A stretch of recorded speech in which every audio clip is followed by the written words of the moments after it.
Kanaafuu kabajamtootaa fi jaalatamtoota keenya diinni nuti as deemaatiin jira gara hundaanii quba nu qabaatiin jiranii kaabaaf kibbaan quba nu qabaatiin jiranii Oromoo jechaa wanni as keessaa Itoophiyaa tanatti wanni quba gatti qabaatiin jiran jechuu Oromiyaa tanatti dachii Oromiyaa tanatti wanni namni as deebotuuf wanni namni as itti gartee itti as wanna jechuuf handhuura Oromiyaa tana yookaan uummata Oromoo kanarraa fixaniitiin ofii abbaatti ta'uu fedhan jechuu.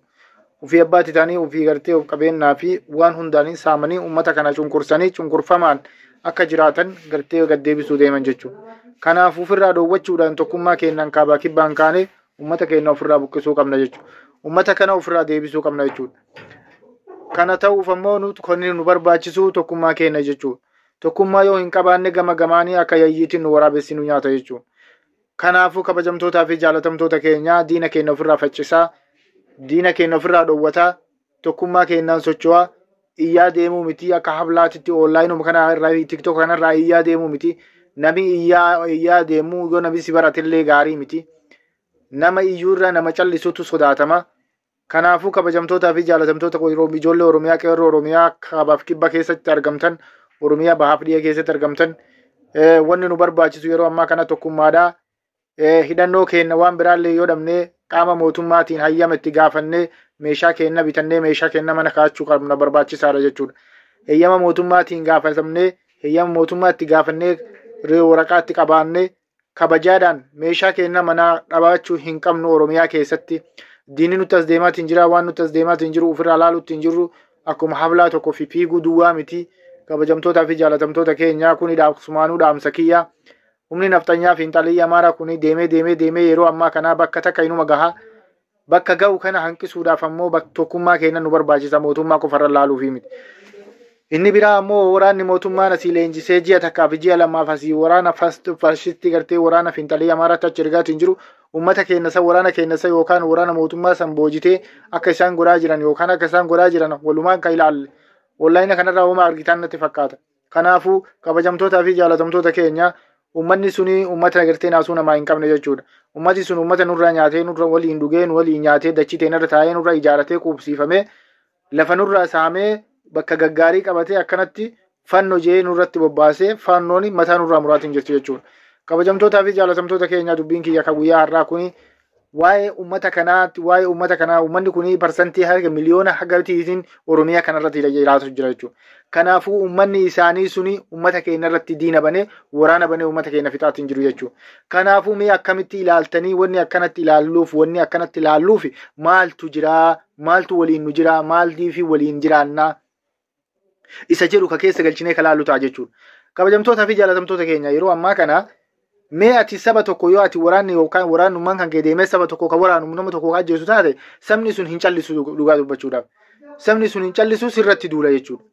Nu garuu hanga fannoon mataa nurraa murtee qabeenya keenya saamtee nurraa ciraa jirtu hanga lafa teenya saamaatiin jirtu kana guutuu uummanni Oromiyaa dubbataatiin jiru. Amarri guututti Oromiyaa keessatti dhibbaan dhibbatti taa'aatiin jira jechuudha. 100%dhaan amantii takkaan tokkummaa isaatiin wallageettiidhaan isaan sirratti dalaysiisaa lafa teenya irratti taa'ee nyaataatiin jira jechuudha. Kanaafuu wanni nu teennee ofirraa dhokkoofnee uummata kana wajjin jiraannuuf maaliif uummata akkana maqaa sibbaasee duulaatiin jiru jechuudha. Kanaafuu waliin jiraachuu dadhabneetiin jirra yookaan uummata isaanii waraana isaanii san nurraa kabachiisuu qabanii yookaan ofii nurraa kaanii achi waraana sanitti deebi'anii waraana san waliin nu loluu qaban tokko taane beekumtii saniin ofirraa isaanillee faccisuu dandeenya jechuudha. Malee waliin taa'aa waliin nyaachaa nurra dalagaa nu waraanaa nu muraa nu saamaa nu qalaa nu wajjin jiraachuun hin danda'amu jechuudha. Wanni yeroo ammaa kana nurratti deemaa jiru shirri Amaararraa nurratti dhufaatiin jiru Amaarri yeroo ammaa kana shira nurratti xaxaatiin jiru waraanni inni nurratti oofaatiin jiru mootummaa qofaa miti jechuudha. Uummata Oromoo saamaatiin jira jechuudha. Qabeenya guututti Wallagga yookaan Shawaa guututti guurataatiin jira jechuudha. Danga Oromiyaa seenee uummata Oromoo baqaa argee tokko hin jiriisu jechuudha. Amaara keessa tokko dhaqanii namni Oromoo tokko dhaqee tokko galuu hin danda'u jechuudha. Kanaafuu Amaarri maaliif Oromiyaa keessa jiraatan gaafii natti ta'eetiin jira. Nami nagahaa ni jira, nami nagahaa jiraatu hin jiru. Nami nagahaa kaayookkii saba isaatiif hin quuqamne hin jiru. Yaa Oromootii hin gowwoomina, hin kabajamaa dhugaa isinitti himaa. Uummata keenya uummata gara laafessa. Wanni tokko sodaa namatti fakkaati. Namni tokko sodaa sitti fakkaata. Wanni ati har'a sirratti dalagamaa jiru wanni sirraa naftu simarratti deemaatiin jirtu jechuudha. Kanaafuu uummata keenya kabajamoo fi jaalatamoo uummata keenya kana uummata yookaan uummata hin taane kana wajjin uummata falfaltuu kana wajjin jiraachuun nun barbaachisu. Deemanii achi nurraa galanii isaan waliin nu taasisaa lolanii ofirraa beeynee ofirraa faccisna. Malee uummata kana wajji jiraannee uummanni kun akkana nurra fixaa nu wajji jiraachuu hin dandeenyu.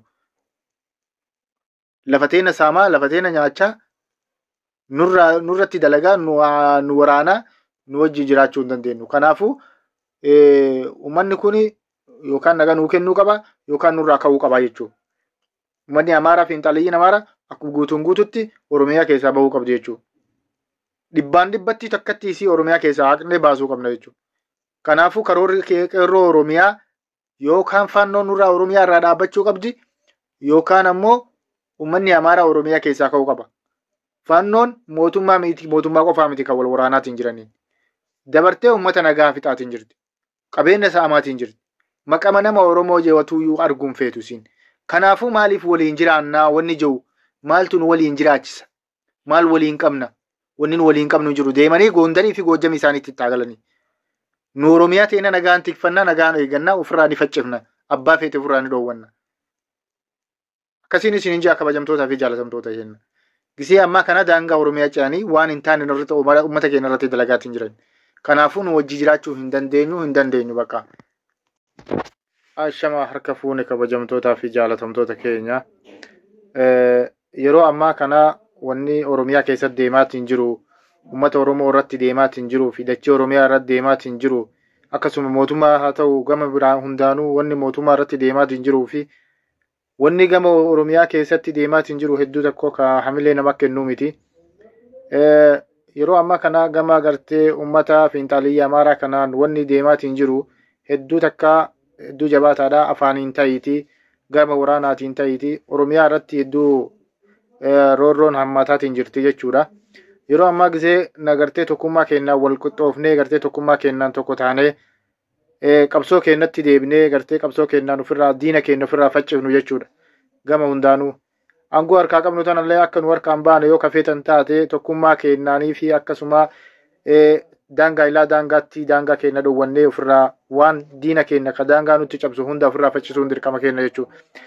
Kanaafuu wanni an kana kaaseef yeroo ammaa kana humni Finxaaliyyaa Amaaraa faannoo jettee ofii yaamtu yeroo ammaa kana daangaa Oromiyaa ceetee uummata keenya dararaatiin jirti. Uummata keenya saamaatiin jirti, uummata keenya fixaatiin jirti jechuudha. Akkasuma Finfinnee jechaa yaati.